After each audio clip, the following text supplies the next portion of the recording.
Well, good morning, everyone. It's great to see everyone here. Welcome to Casual Connect Seattle 2011. My name is Jeremy Lewis, and I'm the Chief Executive of Big Fish here in Seattle.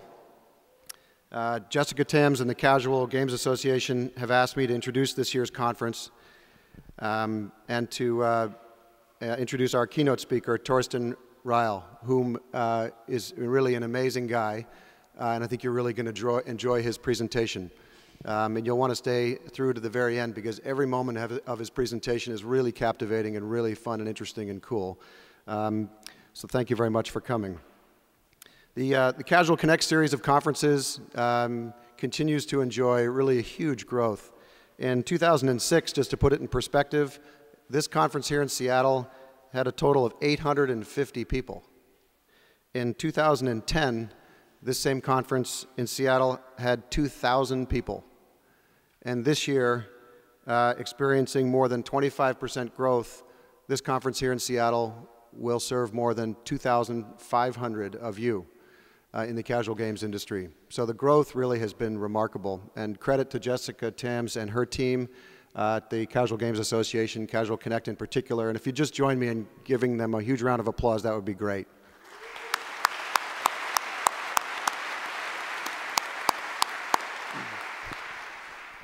You know, we come to these conferences and we share information and we build relationships and partnerships. And oftentimes, I know I make the mistake sometimes of forgetting all the work that goes into creating a venue like this. And so I thought it was pretty cool. It would be nice to just to give them a big thank you. So appreciate you doing that. Worldwide, each year, Casual Connect serves more than 5,000 of us in the industry. And Jessica, at the end of this conference, is actually going to be giving away, she's going to be announcing Casual Connect in a new region of the world. And part of the prizes that will be given away are actually fully paid trips to that new location for many of you. The industry generally continues to enjoy really substantial growth. According to a June Gartner report, the overall games market is forecasted to reach over $100 billion by the year 2014. Gartner also reports that the mobile games revenue alone, as a part of that industry, is forecasted to reach $17 billion by 2015. DFC is suggesting that the PC, remember the PC? The gift that keeps on giving, the most ubiquitous installed base in the world, continues to grow and continues to give this industry tremendous opportunity. The PC game revenues are forecasted, according to DFC Intelligence, to grow from $14 billion in 2011 to $20 billion in 2015. And then, of course, we've heard from our friends at Apple most recently that over 15 billion apps have been downloaded from the App Store. Simply remarkable. And then as you think about the opportunities that may exist in the Android market, that will provide us with another horizon of potential growth for all of us.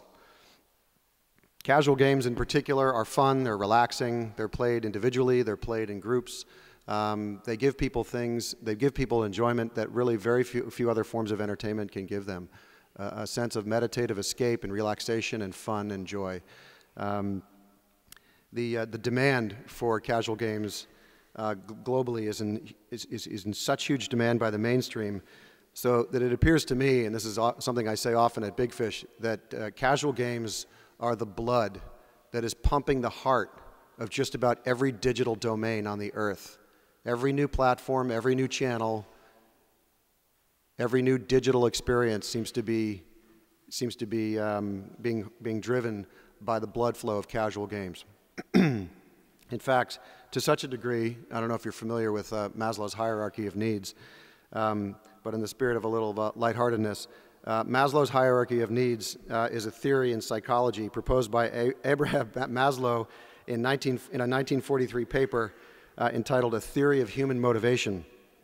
Maslow's hierarchy is often portrayed in the shape of a triangle, or a pyramid rather, with the largest and most fundamental levels of human need at the top, and at the bottom with the largest and most fundamental levels of human need portrayed at the bottom layer, and the need for self-actualization is at the very top. After physiological and safety needs are fulfilled, the third layer of human needs are social and involve feelings of love and belongingness. And given the demand for premium casual games among the mainstream audience, one might ask if it should take its rightful place at the bottom of the pyramid. Hopefully Maslow's no longer alive to see that. So there's an enormous amount of meaning, joking apart, there's an enormous amount of meaning that comes along in everything that we do. And I think sometimes that we underestimate the degree to which the art and the beauty and the fun that we bring to the world, I think we underestimate sometimes the degree to which how meaningful it is to the mainstream audience in every region of the world, both the developing and the developed world. I'm going to play a video for you now, which you might think is a bit of an advertisement for Big Fish. It's really not meant to be. But as I reviewed the video with my team, it struck me that there were a few things that were said in the video that really get to the heart of some of the things that lead right into Torsten's keynote. So I'm going to play it for you now. And it's another form of also welcoming all of you to Seattle. Many of you have come a very long distance.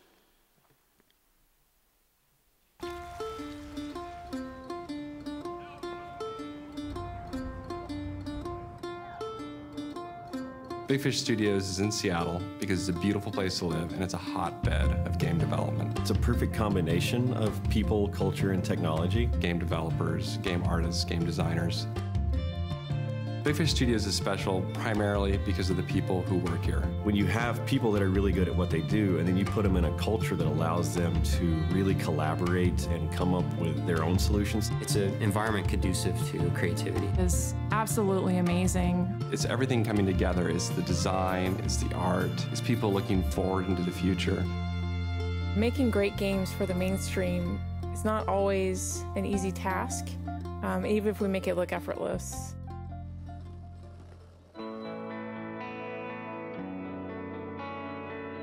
Big Fish is doing something with artwork that feels surreal. I feel very fortunate to work at Big Fish Game Studios and have the license to be able to innovate, create new stuff, but also have the structure, the backbone of Big Fish Games that affords us the information, the analytics, the opportunity to learn from what we've done in the past and make decisions about what we can do in the future. I think if you're not taking risk, you're not making a new game, right? People lose interest if you're playing safe. Every day we come in and we're always coming up with something different. It's remarkable to see the high-level production values that go into the games. The focus has been just on the quality of the art, the quality of the animation. When we sit down to create a new game, our #1 goal is to make it better than the last, try to innovate on what we've done before, and just make a great user experience. Our games appeal to everybody because we design it for everybody. So much so that our games are enjoyed around the world. Everyone loves to play our games. For me, one of the exciting things working at Big Fish Games is about the diversity of games that we make. We've created games like Mahjong Towers, Drawn, Mystery Case Files, Hidden Expedition, Fairway Solitaire. Hidden object games, puzzle adventure games, time management games, lifestyle sims, arcade games. We make games for a wide variety of platforms. We look at a platform and we identify the strengths of that platform, and then we look at our catalog and say, what do we have in our catalog that really plays to those strengths, and how can we make our games better because they're on this platform? Big Fish Studios has been creating games for 9 years. All these games can be enjoyed by a large variety of people. We try to make them accessible to everyone. These games really enrich people's lives. I wanted to explain why the games are so important. A masterpiece in its genre. I love this game, and the first one, the best game ever. I just love this company. I remember the first letter we got, and it brought tears in my eyes that this father said that he reconnected with his daughter that he hasn't been able to talk to in a while because they sat down and played one of our games together. I couldn't believe that. It's something I feel privileged to be a part of. I'm really proud of the products we make here. We're a game company. We're all kids at heart.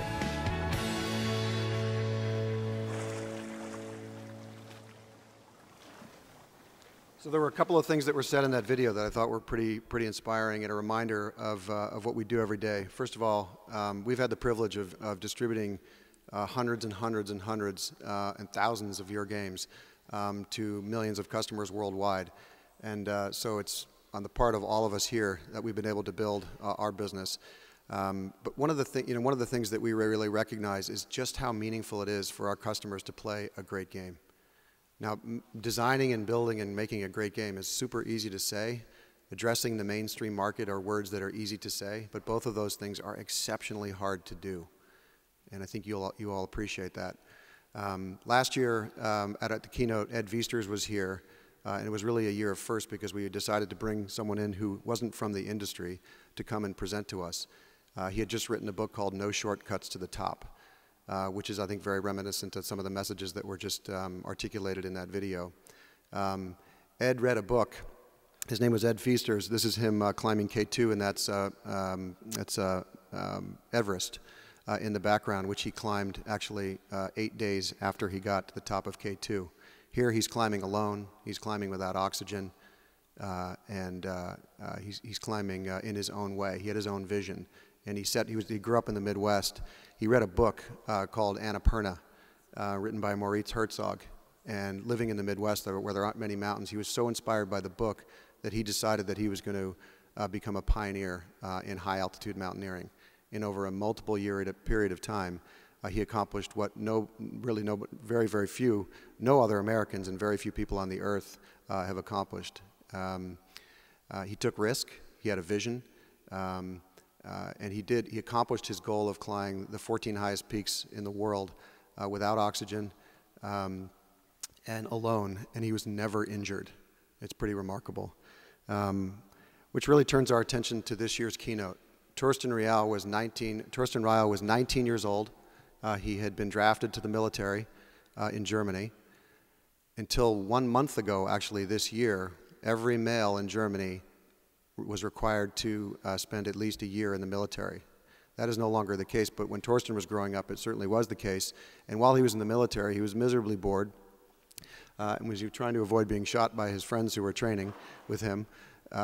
He read a book, and it was this book here, and it was a book about biology. And he became so inspired by the book that he wrote a letter to Richard Dawkins, the author, who is a professor at Oxford University. Richard Dawkins then wrote him back and invited him to come to Oxford to visit with him. Torsten ended up applying to Oxford University, and that was the beginning, little did Torsten know it, of the founding of NaturalMotion. So without further ado, please give a very, very warm welcome for Torsten REIL, all the way here from Oxford, England.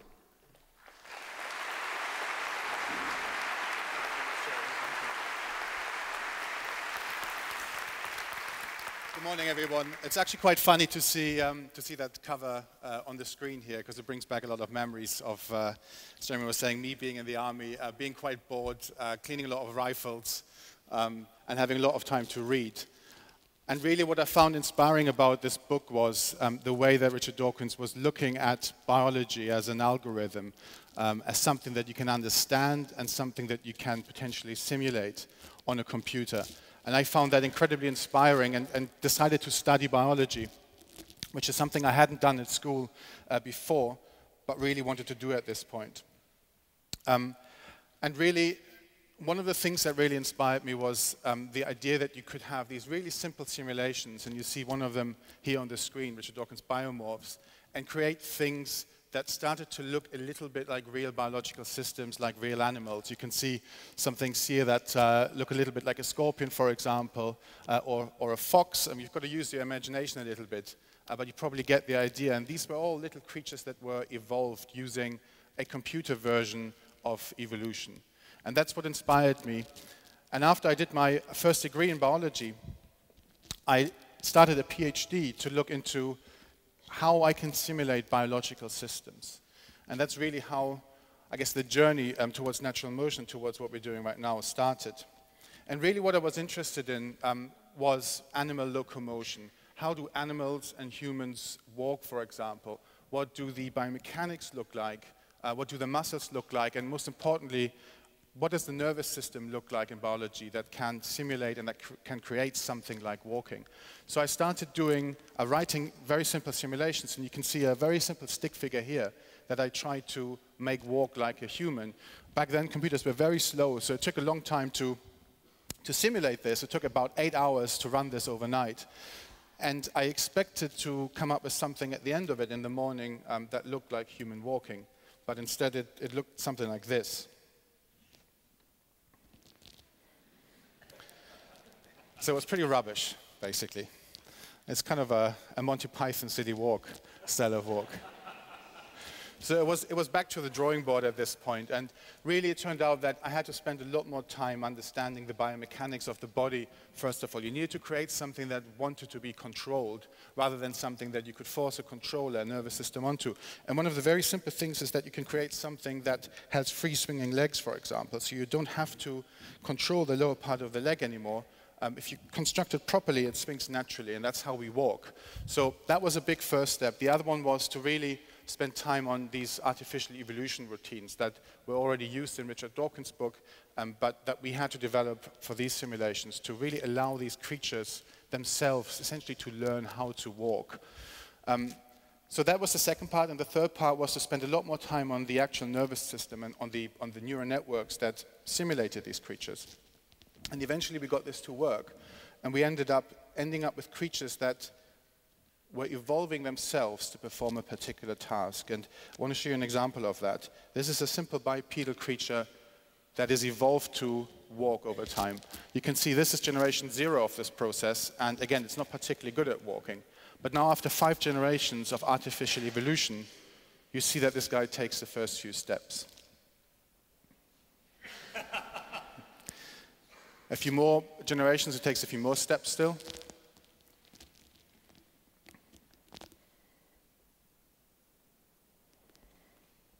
No, nearly made it. But after 20 generations, this guy walks without falling over, and that was a bit of a breakthrough for us because we hadn't been able to do this before. So what we thought was, well, let's try and see what happens if we put this guy into a very simple environment. So that's what you see here, and as you can see, we put an obstacle in his way. And as you expect, this creature trips over the obstacle. But the really cool thing is now, if I move that obstacle a little bit to the right, which is what you see here, you'll see that you get a different type of interaction. And that's not something that you would get out of traditional animation, obviously, in games, for example. Because in games, what you've got is everything you see, you usually have to create beforehand. You have to create pre-canned animations that you play back in the game at appropriate times. Whereas if you use a simulation approach based on biology and physics, your characters are completely interactive. So we thought, wouldn't it be cool if we can use this technology in real time on a console and create games that are fully interactive, completely unique every time, and you don't know what's going to happen anymore, much more like real life, essentially. So that was our vision, and this is really when we started NaturalMotion a few years ago as a company. The problem at that point was, first of all, consoles weren't fast enough. This was the time of the PlayStation 2 and the Xbox, and we just didn't have enough grunt to run this in real time. But also, we still didn't know enough about how to create these behaviors, as we called them, these neural networks or these nervous systems that would animate these creatures.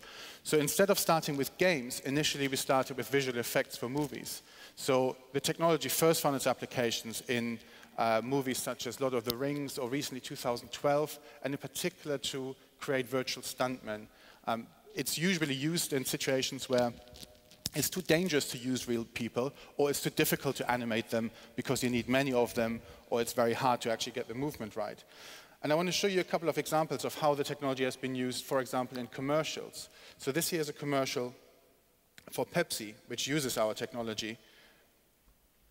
I haven't got any sound on this, but hopefully you can see what's happening here anyway. So this still is here live action. So none of this is CG at this point. You can probably see what's going to happen. But everything from this point on here was done with our endorphin technology.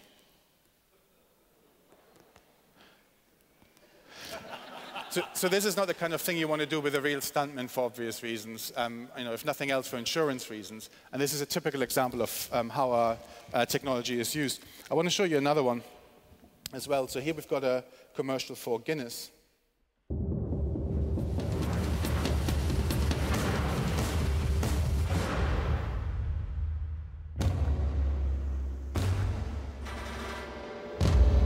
So all of these guys here are simulated. Again, they're using our technology simply because this would be too hard to hand animate, but also there are way too many characters here. So that's a typical application of our endorphin technology.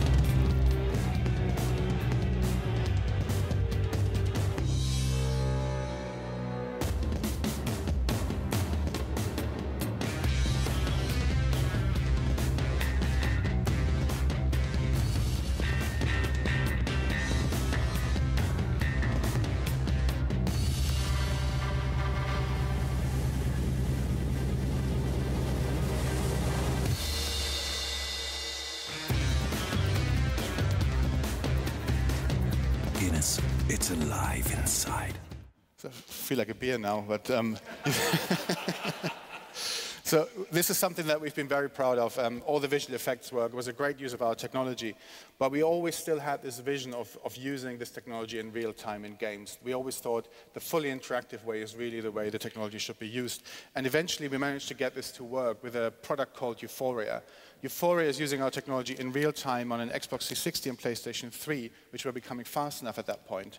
And this is the product that we really started to commercialize in games. So I want to show you briefly what really is behind this and show you a few examples. So everything you see here in the video that's coming up is based entirely on simulation, on the simulation approach I showed earlier. It doesn't use any motion capture, it doesn't use any keyframe animation. And what you see in a moment is Euphoria character on the left, which is fully simulated, and on the right, what used to be the state of the art, which is a ragdoll, which is just a floppy character. And the way our approach is different from ragdolls is that our characters are alive. We have a skeleton, we've got muscles, we've got a physics engine on top of that, but crucially we've got what we call behaviors on top of that are really the artificial nervous system. Now once you've used this approach, you can literally chuck anything at these guys and they will interact with it, which is what you see here. We can make the guys be aware of the environment, make them look puzzled, aggressive. We can add a lot of personality to them. And what you see in a moment are some of the bread and butter behaviors really that are used in the games. You can see that these are impact or shot reactions. So the characters can feel where they've been hit, they can look back at the attacker, and as you'll see, they stumble backwards. But they don't have to fall over. We actually have to tell them to fall over.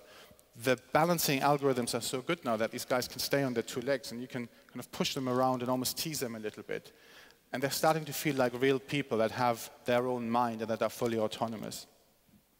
One of the things that we also learned working with visual effects people is that what we believe is realistic as humans, a lot of it takes that clue from movies, so from virtual stuntmen in movies in particular. So for example, the way you roll downstairs in a movie is very different from the way you would do it in reality. But for it to look realistic, we actually have to make our characters to roll down in quite a theatrical way as well. So there are lots of things that we learn in visual effects that we were able to use in Euphoria. And we were really lucky with the partners that we ended up working with. And one of our biggest partners is Rockstar Games, who are using our technology across a lot of games. And the first game that used our technology Euphoria was Grand Theft Auto 4, which was for us just a great game really to debut with. So for those of you who have played GTA 4, all of the character interactions there are driven by Euphoria. They're not based on canned animations anymore. They're actually simulated in real time on your console.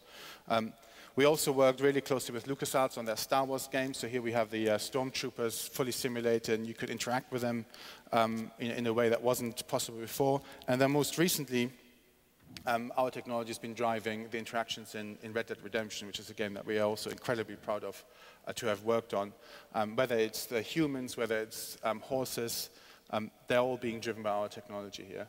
So we've been really proud of the work of this, and we feel that this is only really the beginning of what can be done with this, because there's more processing power coming up. We're learning a lot more about how to use these characters, but it's been a really, really interesting ride to get from those initial simple characters to something that is then used in games like this on millions and millions of consoles.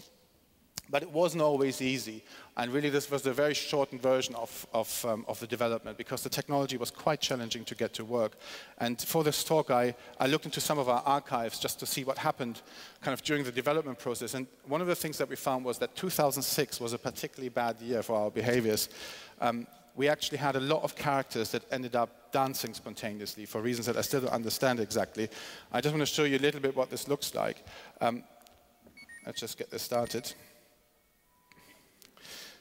So this is one of our guys that is just lounging it up on the dance floor.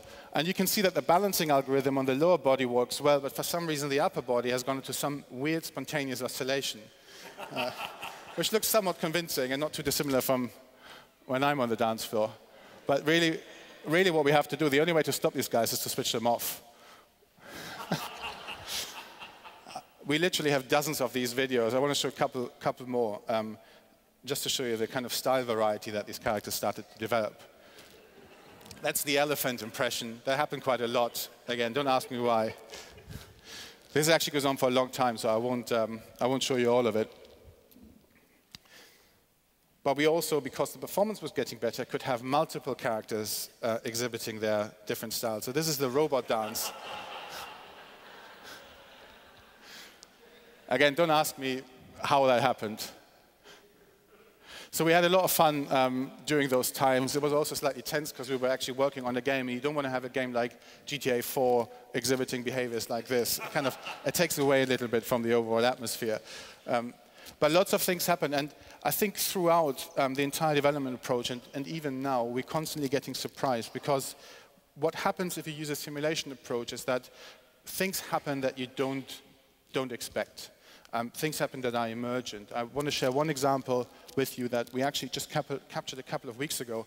The video quality is very bad because we just captured it on the fly. But basically what happened is we have for Euphoria, we have these different types of characters. So for example, we have these space soldiers, which are basically just cannon fodder for us. So we try them out in lots of different environments. And we were in a Euphoria technology meeting just a couple of weeks ago, and we were discussing the technology when someone noticed that one of our guys had put two of these space soldiers too close together, somewhere back in the environment. We had the tool running in the background.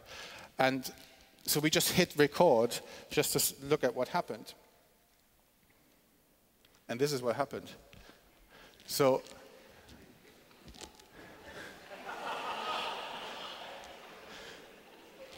basically, they were starting to defend their personal space. This is not something we've ever programmed in. This happened spontaneously. And these guys were at it for several minutes.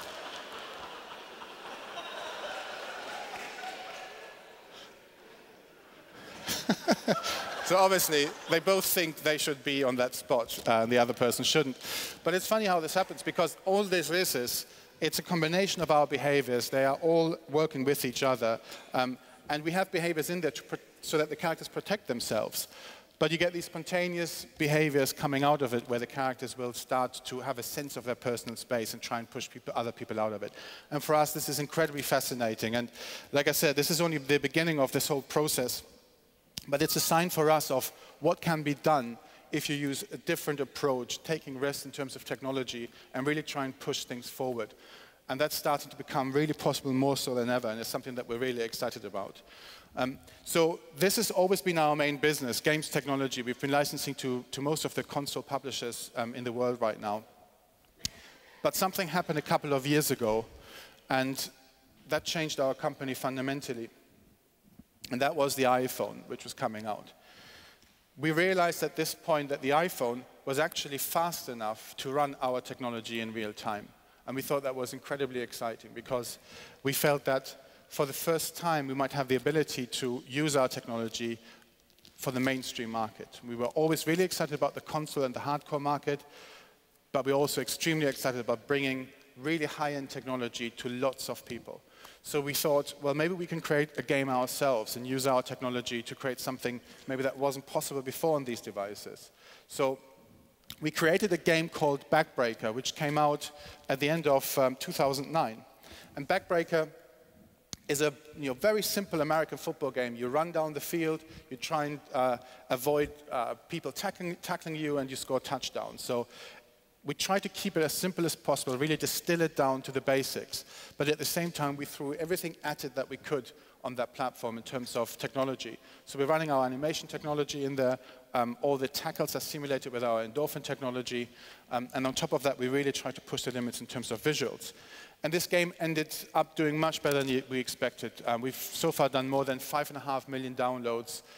It's been really high in the charts, and it's really been the beginning of something very exciting for us, because it made us realize maybe we're onto something here. Maybe we can combine this approach of using really high-end technology, gaming and production values, but making it available to the mainstream. And that's when we started NaturalMotion Games, our game spin-out, and we started to systematically look at what kind of games can we produce, scale up our games development capacity.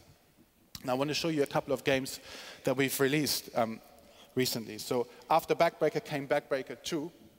This was just a few months ago, but already you can see, even though there wasn't a lot of time between Backbreaker 1 and Backbreaker 2, if you look at some of the effects on the character, for example, or the lighting effects in the background, we were able to crank these up significantly. So we have full self-shadowing on the character right now, lighting that's quite close to console lighting, polygon counts on the environment that are quite close to console. And we were able to increase the fidelity of our animation system as well. So just within a few months, the technology had moved up so far that we could drive the high end even further. This game ended up doing even better than Backbreaker 1 did. Then recently, we launched a game called Icebreaker, which is a similar principle, but this time on ice. And again, we were able to crank up the fidelity. So we now have full reflections on the ice. We have particle systems. And again, this was just a few months after Backbreaker 2. So we're doing a lot of sports games, very accessible sports games, but we thought, can we do something completely different? Where else can we use our knowledge in particular physics and simulation? And we thought, well, let's bring the physical carnage to the living room. So we did something completely different, which is Jenga. So we released Jenga a few months ago, and this ended up being one of the most challenging games to make, because we have a full physical simulation of the entire tower of 54 blocks. And when we started writing this, it kind of worked and was kind of fun, but there was something missing. So we ended up working really closely with the inventor of the original Jenga game, Leslie Scott, who also happens to live in Oxford. And it turned out the way she added depth to Jenga was to add slight curvatures to every block, but made them all random. So that's how the game gains a lot of its depth in terms of different friction values. But that's not straightforward to simulate, especially not on an iPhone or an iPad. So it was very challenging, but that is what was required, really, to make it deep and interesting enough for mainstream audience. So we managed to get that to work, and we were really happy with the results of that as well. And really, overall, we learned something, which was that this kind of approach seems to work, pairing high-end technology with a very mainstream casual audience. So we've been really fortunate with some of the results of our games. We've released 4 games. All 4 of them have been worldwide top 5 hits across the App Store in the paid charts. We've done more than 9 million downloads. And with Backbreaker, we introduced the biggest sports IP on that platform. So we think this is something really exciting, but we think this is part of a larger trend. And really to look at what that means and what's behind this, I want to dig a little bit deeper into our, I guess, definitions and the market segmentation between casual and hardcore. And I think we probably all agree that the way it's usually defined is that a casual game tends to be simple in terms of its rules and controls. It's easy to learn. It has reasonably short sessions, at least it can have, and it tends to have 2D graphics. Whereas we usually think of hardcore games as games that have reasonably complex rules and quite complex controls. For example, we might have dual sticks to control the character. They tend to be quite challenging. That's part of the point of them. You can play them for very, very long sessions. But we also associate them with high-end 3D visuals. Now, I think most of this definition makes sense. But I think there's one aspect in here that is, I think, contrived and artificial. And that is this dichotomy here, the difference between casual games being 2D graphics and hardcore games having high-end 3D visuals. I believe that's about to change, and it's going to change really, really quickly. And if we look at what's happened in the market, it's definitely true that a lot of the graphical improvements really have happened on the hardcore side. And we started with, I guess, with Pong in 1972, then had Super Mario Brothers, then a big jump to 3D in the mid-90s to Super Mario 64. And now we have games like Gran Turismo 5, which are pretty much photorealistic. And those have been amazing jumps driven by hardcore gamers. But actually, a very similar thing happened for the mainstream market too. Animated movies have seen exactly the same kind of technology progress and increase in visual fidelity as hardcore games have. And this is a completely different market. This is the mainstream market. The mainstream has driven that. The mainstream has driven, for example, jumps between The Lion King and Toy Story, which are absolutely amazing in terms of technology innovation. So what's behind this? I think what's behind this is that the mainstream wants to be wowed just as much as the hardcore market wants to be wowed. The problem that we've had in the past is that we haven't had the ability to wow the mainstream just the same way as we had the ability to wow the hardcore. And there are many reasons for this, but one of them is simply platforms. Obviously, a lot of games for the mainstream so far have been delivered on platforms that didn't quite lend itself to really pushing the limits of production values, technology, etc. Flash being one obvious example. But that's changing, and that's changing really fast now. And I want to look a little bit about really how fast and how substantial the change is right now. The reason it's changing is because of devices like this. It's because of devices like the iPad, the iPhone, and Android devices as well. The performance increase on these devices, which are all mass market devices, is absolutely staggering. So the guys at Imagination Technologies, who provide a lot of graphics technology for smartphones and tablets, sent me this slide here just to look at the increase in performance. And really the important bit here is the 3 to 4 times increase that we're seeing right now in terms of performance every single year. Now, this is a graph from NVIDIA who sent this through for this talk. And really what is interesting here is that this is the improvement in mobile performance. This is where we are right now with console. And actually it turns out that by 2013, mobile performance in terms of graphics will have overtaken our current console generation. This is an incredibly fast change that is happening around us right now, and something that I think we need to be ready for. And this is paired with something else, which is not only does the performance go up really, really fast, but also adoption of this performance across huge volumes of hundreds of millions and eventually billions is going up incredibly fast. Imagination think that we're right now at the very beginning of this curve, and we can see that right now in terms of the overall shipment figures, and Jerry mentioned a few of those earlier. So there's something really fundamental happening in the market. But what does this mean for the mainstream games market? I think it means the following. We're currently here in terms of mobile games. There are some incredibly successful mobile games out there, obviously. We all know them, like Angry Birds, obviously, Fruit Ninja, Cut the Rope, and they're doing incredibly well. But there's something happening right now, which is that we're starting to have a whole range of high-end, very accessible games for the mainstream as well. A couple of really good examples there are Infinity Blade by Epic, which I'll talk about again in a moment, but also games like Real Racing 2. Now, these games tend to be very successful and tend to have an incredibly high hit rate. The probability of success for these games tends to be significantly higher than the probability of, I guess, more traditional 2D games. And the overall return on investments on these games is very attractive. So Epic shared their figures recently about the revenues and the cost of development for Infinity Blade, and their return on investment, even though it was quite an expensive game, was very impressive, with already more than 5 times. We're seeing the same thing across all of our games. On average, we have a return on investment of more than 5 times for our games. So commercially, this is already very attractive, but I believe this is only the beginning of what we can achieve right now in the mainstream market. It essentially boils down to this. The mainstream market will pay for quality. If you increase production values and you wow people, people will pay for it. And that will drive revenue and that will drive profit. And I think we're only at the beginning of what we can do right now in terms of wowing people on these devices.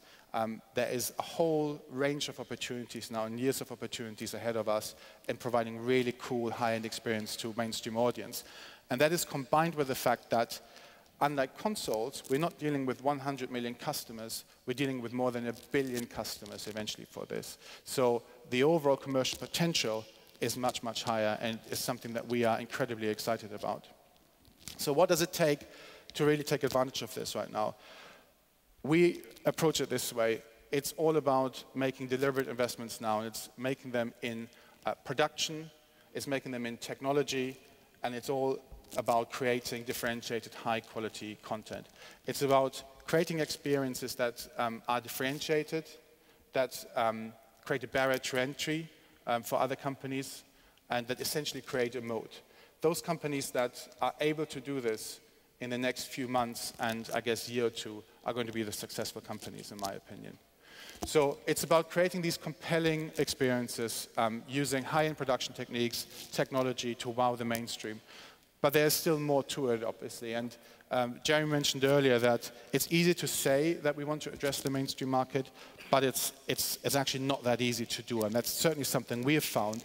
So really to look at some of the areas that I think can be pitfalls, I want to look at some games that have done it really well, but also share a little bit of some of the results that we've gained. So one of the main areas is controls. We found that in our test, people find it, in particular mainstream audiences, find it very hard to control a character with, for example, a virtual analog stick. And this is something that Epic realized incredibly well in terms of the way they, for example, implemented Infinity Blade. If you look at what you have to do in Infinity Blade, even though it's a very high-end game, it essentially boils down to using the mechanics of Fruit Ninja for slashing your sword and combining it with the graphics of a game like Gears of War. That's something that, as a combination, is incredibly powerful. There isn't a huge amount of controls that you have to learn. You can just get going. Everyone can figure it out. Equally, you have a game like Real Racing, which, again, I think has done this incredibly well. You use the accelerometer to steer left and right. You don't even have to press gas to accelerate. All you have to do is touch anywhere on the screen to brake, which I think is an ingenious solution to this problem, and one that I don't think is particularly trivial, and they've done an incredibly good job at it. Something that we've learned is that less is more. We went through a lot of iteration with Backbreaker, and in particular the first game, trying to figure out what the control system should look like, and we always ended up with way too many buttons. We focus test everything pretty religiously, but we always focus test with mainstream audiences rather than the gamers, and no one liked having these many buttons. In fact, people kept looking down at the iPhone trying to find out what they needed to press, and it didn't work. So we went through lots of iterations, changed the shape, changed the drawings on it, nothing worked. The only thing that worked was to radically simplify it and have fewer buttons, make them bigger, make the touch areas really big. So that worked really well eventually. But we had another problem, which was that when we had people play the game for the first time, this happened.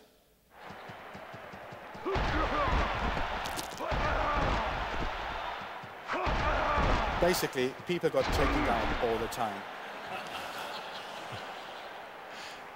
Everything that could go wrong that we thought would be fun went wrong when people first started playing the game.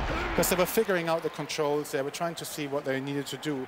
And essentially what happened in our focus test was people already didn't think of themselves as gamers. And you gave them this game, they started playing, and they thought, well, this is fun, but I'm not a gamer, it's too difficult. People didn't like the challenge, it was too intimidating.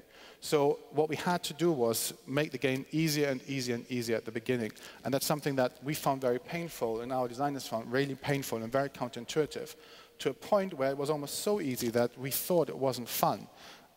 And we ended up with a solution like this. When you started playing the game after we've gone through it, it looked like this. So essentially, in the first few waves, you kept bouncing off your attackers. And this has got to be the most incompetent football team ever to grace a video game. But you can see that they constantly dive past you. And we thought this is ridiculous, but this was a breakthrough for us in terms of focus testing. Because what happened was that people felt, hang on, I can figure out the controls, I'm not that bad at this. Actually, I'm just about making it through. And then eventually they had their first really success experience where they could score their first touchdown. And that's how we got people, and that's really always how we thought about doing these games is, you hand your iPhone to someone, in a bar at a Starbucks and say, try this out. And they might say, I'm not a gamer. And you just say, give it a go, and they get into it. That's what we always wanted to achieve. And that's something that we learned, in particular with Backbreaker. Another thing that we learned was that we need to monitor really closely with the market what the difficulty level was throughout the different levels. And one thing that we noticed that you can see here is, actually, in Backbreaker, we had a big drop-off in level 4. And people stopped playing the game after that. And we were wondering, why is that? And there's a slightly different visualization here where you can see that there was this big drop-off here. There was another one back there, but this is the one I want to focus on. And actually, when we looked at what happened in this level, we found this was the culprit. There was a big barrier in there because we had just introduced jumping and we wanted to give people a reason to jump. And after all, we've just given them a massive splash screen which said, press anywhere on the screen to jump. But it turned out a lot of people didn't read it. And this is where the mainstream is very similar to the hardcore. People don't read splash screens. So people didn't know how to jump, and when they couldn't make it through, they thought, I'll give up. And we managed to solve this problem with a very simple solution, which was to cut some holes into that barrier. It was quite low tech, but it made all the difference. So we went from this drop-off curve in our metrics to this. We managed to smooth it out, and we managed to get it really to quite an even drop-off of about 10 to 15%. So that was another big insight, which was that, for the mainstream, it seems that the journey is as interesting as the challenge. That hardcore wants to be challenged. The mainstream market for these games, they enjoy playing the game, and if you make it too difficult, you lose them. So that was an important insight. The other one was just navigation overall. We found that when we initially started with Backbreaker, we let people roam around in a 3D space, so they could turn around, they could run wherever they wanted, and people got confused. They didn't actually know which end zone they were supposed to score in eventually. So we had to reduce the problem to a 2D problem, where you could only really run down in one direction and run left and right there, but you couldn't turn around, which solved that. Another really neat way of solving it is what Epic have done in terms of navigation in Infinity Blade. So rather than navigating around, looking up and down, which would make a lot of people sick, in particular on an iPad, it's just about pointing to the point where you want to go, whether it's an object or whether it's a staircase, which I think is a very elegant way of solving it. But really the final thing I want to talk about is the issue of the uncanny valley, which is going to become more and more, I think, apparent the more high-end we go. And for those of you who are not familiar with the uncanny valley, it's about the fact that the more realistic you go in terms of your depiction or your movement of a character, in particular a human one, the more believable it gets, up to a point where you get so close to it being realistic that it starts to look creepy. So the believability actually goes down for a while, and you have to cross this uncanny valley before it goes up again. And this has become a problem in movies, but also in hardcore games. And some of us know the examples, for example, like Polar Express, which was an incredibly big step forward in terms of technology and visuals. It was using what was called performance capture, but things weren't quite looking right in these games. So the eyes maybe weren't quite, in this film, the eyes maybe weren't quite right, the skin shaders weren't perfect. And it was a typical example of the uncanny valley. Now, there are quite a few other ones in robotics. So here's a robot that doesn't quite look right. Here's another one where you can see it's nearly there, but not quite, and looks a little bit spooky. Here's another one. Here we've got another one. But the issue is essentially the closer you get to the real thing, the more problematic it gets until you get out of that uncanny valley. And this has always been a problem for hardcore gamers, certainly over the last few years. But arguably, for hardcore games, it didn't quite matter so much because the reference for hardcore gamers is the previous generation of games. And you think, well, at least it looks better than what the game looked like before. So people get over that, and it doesn't really destroy their sense of enjoyment. But the point I want to make is that the mainstream is different. The mainstream is much more demanding than the hardcore. And the uncanny valley for the mainstream is much deeper than it is for the hardcore. And the reason is that we as a mainstream audience, we get our references from other movies, we get them from TV, and we also get them from real life. If things don't look right, we don't think, well, at least they look better than the previous version of this game. We just think that just doesn't look right. And I think this is one of the biggest challenges that we have addressing the mainstream, but there are ways to solve it. One of them is to put helmets on your characters. This is something that Epic are doing. We happen to do the same thing because the face is actually quite hard to make look right. That's a cop-out, but it works right now. Another one which Big Fish games are using very well is to actually use real actors instead of CG versions. That works really well as well. But there's another way of solving it, and Pixar are particularly good at that, which is if you can't get humans to be completely realistic, stylize them. So make them look different, still use their main features, but use a very strong style on them. So that works incredibly well for Pixar. We're using the same approach for one of our upcoming games. There's a brief preview character here. And another way of solving it is to use characters that are non-human. And again, Pixar is incredibly good at that. Create very strong characters that aren't realistic humans, and again, you have something that you can work with. And I think all of these options are available to us to address the mainstream market. So where does that leave us overall right now? So I've talked a lot about paid games and how I think we are moving very fast now towards very high-end rich experiences, in particular because we have so much performance. But this is not something that is just associated with one business model. I think it will work across a whole range of business model for casual entertainment and for mainstream markets.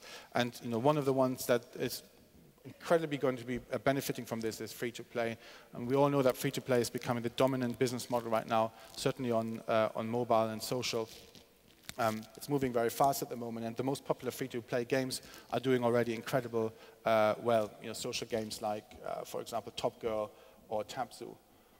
But I think something's going to happen, which is that we'll be able to combine the power of a free-to-play business model and making it available to a lot of people with a much richer and high-end experience.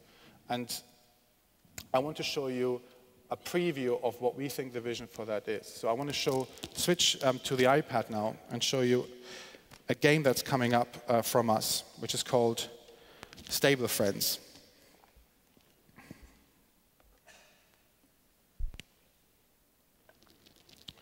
So let's hope this works. I had a few server problems this morning.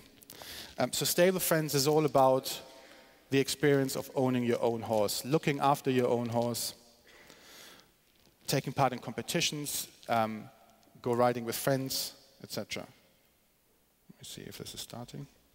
Right, so I have a problem right now. It doesn't seem to be starting. Let me see if I can stop this.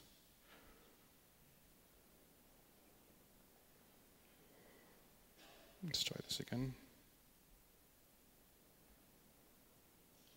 Right, that's not looking so good. You know what? Luckily, I've got a video prepared, so I'll show you that instead. I knew this was going to happen. It worked well last night, but it doesn't seem to be working right now. So let me see if I can find this video.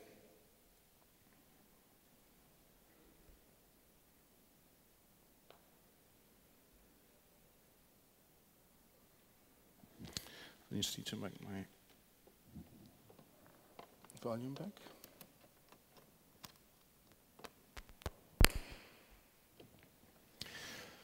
So this is still a pre-alpha build of this game, but it's all about, as I said, owning your own horse. And what we really try to do is go all out in terms of realism and create something that you can actually connect to as a player and as a user.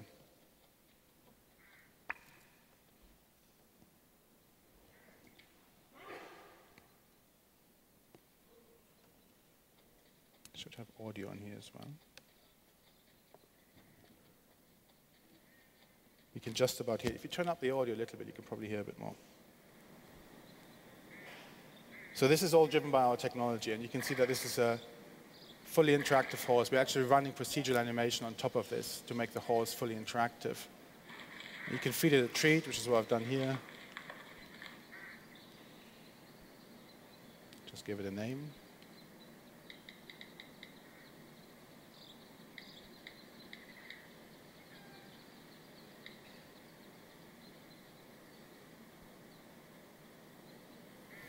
And this is your paddock. So this is how the game starts. You've got your own paddock.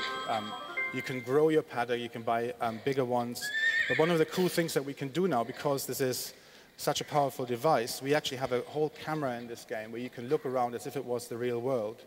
I can change different camera angles, for example.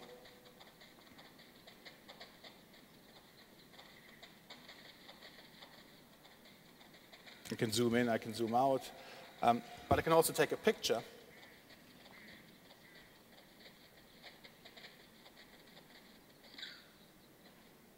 And then I can share this picture with my friends or post it on Facebook. I can store it in my photo album.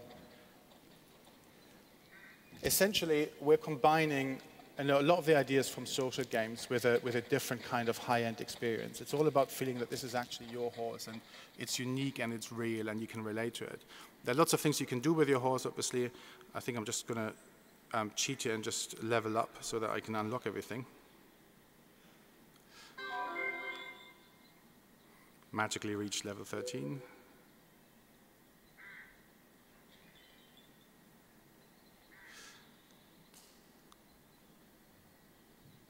So one of the things that you can do is, for example, feed the horse, and this is something you need to do to keep it healthy.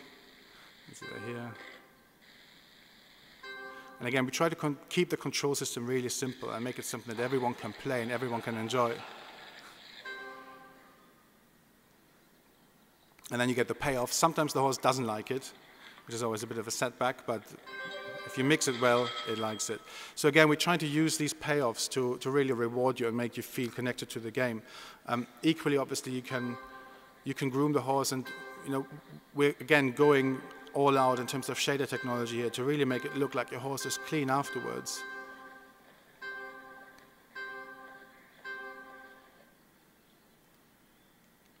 I think I'm about to address the problem areas of the horse.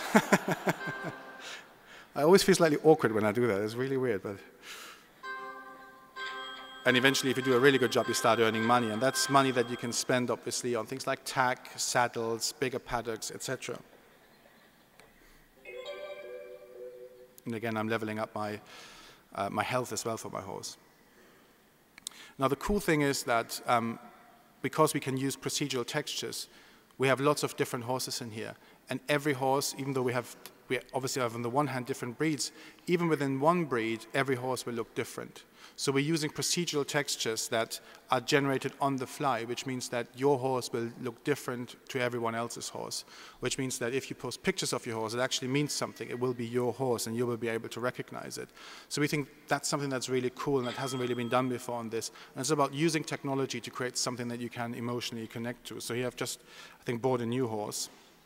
I think the final thing I want to show you here is what you can do in terms of your overall narrative, how you progress through the game. Because the great thing about this game is it's not just about looking after your horse and going out with friends, visiting friends. It's about taking part in competitions and training for competitions as well. So here we've got the show jumping competitions, where it's all about finding the right time to jump. Your horse obviously needs to be leveled up to do this. And again, we try to keep the control system simple. So it's something that everyone can play, but there's still skill involved. So you've got to jump at the right point to get maximum score, etc. And you can see that the bars start to wobble if you don't hit it properly. And again, that's all driven by our animation tech to make that horse look realistic. And if you feel that you haven't done well enough with your horse, what you can do is buy tack for your horse, for example, better saddles, better boots to increase your presentation score for that horse to actually do better. And you can see the shop here briefly, just to see all the different things you can buy. That's obviously the great thing about a horse game is there's lots of stuff you have to buy for the horse. And then eventually you can look at what that looks like in your tack room. You can equip the horse with different things that you've bought, whether it's a different saddle or maybe different boots, and then eventually you can take a picture of it and show that to your friends as well, and your friends can then buy that equipment straight away. So that's our vision of where we think social games are going, where mainstream games are going, really marrying high-end production values with really accessible gameplay to create something that you can connect to emotionally and that drives revenues, I think, in ways that we haven't really seen before. I think it's an incredibly exciting time right now for the business. It's something that we are very active in, that we're investing in very much, and I really appreciate the opportunity to have shown this to you and to be at Casual Connect here. So thank you very much.